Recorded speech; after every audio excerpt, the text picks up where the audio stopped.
afternoon. I'm joined today by our House Leader, Christina Gray, and by Marie Renaud, our critic for Community and Social Services. Today, Statistics Canada reported that inflation has reached levels we haven't seen in more than 30 years. This is putting Alberta families and businesses into serious financial distress. The same basket of groceries is getting more and more expensive every time you go to the store. Gasoline's more expensive every time you fill up, even if you can afford to fill up. And meanwhile, this UCP government is piling even more punishing costs onto Albertans. They removed the price protections that we built into the electricity system, and now Albertans' bills are going up by hundreds of dollars every month. They removed the price protections we put on car insurance, and Albertans are watching those bills spiral up as well, even if they can barely drive their car. The UCP is actually using inflation as a dishonest way to raise taxes on working Albertans and reduce the value of benefits to the most vulnerable throughout our society. The UCP's inflation tax grab will take $1 billion in additional income taxes out of the pockets of Alberta families. The UCP's use of inflation on benefits and taxes will take more than $400 in buying power away from an average family, more than $350 away from low-income seniors, and more than $1,000 away from Albertans surviving on AISH. That's money they need to buy food, to buy clothes, to pay rent. Inflation is the highest it has been in a generation, and the UCP is using that inflation to pick Albertans' pockets. It's cruel, and it's another reason why Albertans just can't trust the UCP. Now, I hear the finance minister is musing about reversing part of these cruel policies next year. But he needs to fix all of them now. The budget isn't passed, and we can fix this before it does. This afternoon, Christina Gray will present a motion in the House to rewrite this no-help budget and to end the UCP cruelty. The motion will demand that the UCP acknowledge rising inflation, which was lowballed in their no-help budget. It will call on this government to revise and charge you more taxes. An NDP government will always be focused on making sure you and your family can get ahead. So thank you, and I'm happy to take any questions people may have. We'll go to questions on the floor. Emails that have been circulated to government staff members telling them that they should book off work on Friday, volunteer to all-day that day and all-day Saturday to make calls on behalf of JCPenney's leadership campaign to try and sign people up. What do you think about that kind of practice? I'm very concerned, and the reason for that is this. This whole government and certainly everybody in the Premier's office seems to be entirely focused on protecting their boss from his caucus and their party. And to me, having political staff book off the office and leave the office at 4 o'clock on a Friday, well, to me, that is not a sign of a government that is firing on all cylinders. And let me be clear, there is no shortages of challenges confronting the people of Alberta and confronting this government. And the staff who have been hired to do the work of the people should be focused on doing that. They should not be focused on leaving early to go make phone calls for their boss.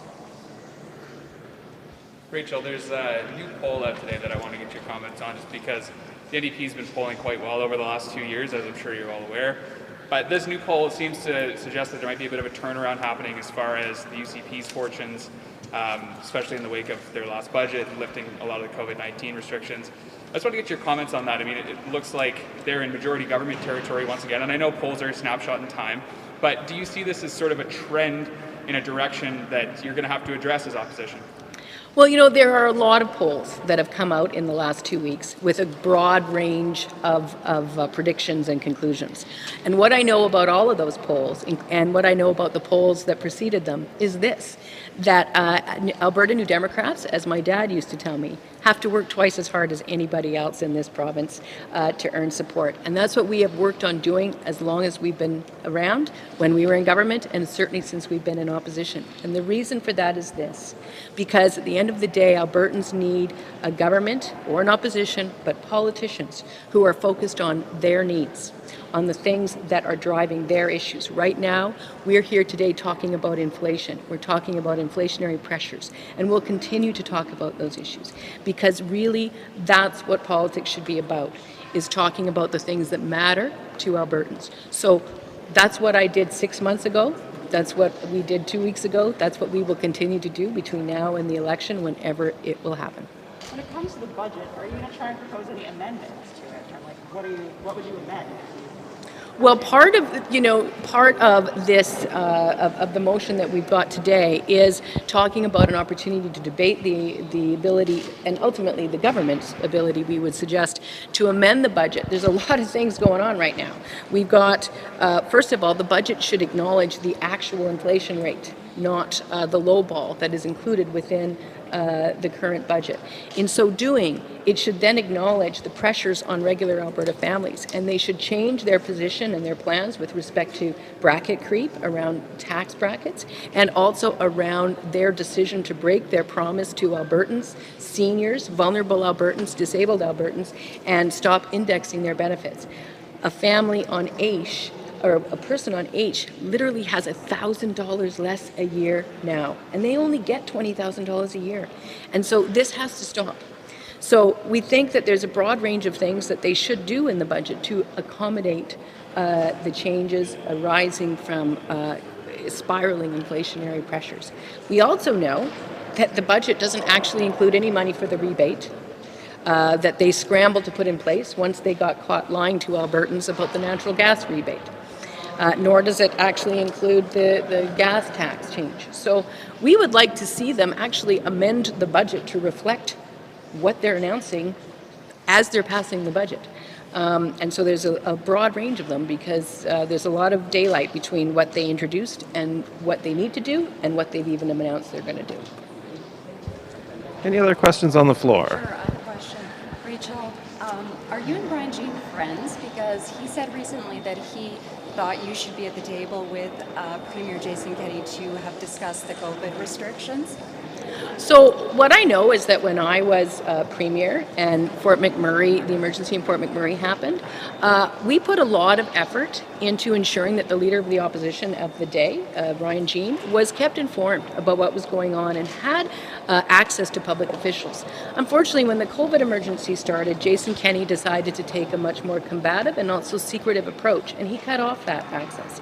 So, I think that would be a good thing to do. But in terms of the whole allegations that the UCP are talking about, listen, if I have an alliance with Brian Jean, apparently I have an alliance with Justin Trudeau, apparently the great uniter in this legislature is me. Any other questions on the floor? Seeing none, that's all for today. Thank you. Thank you.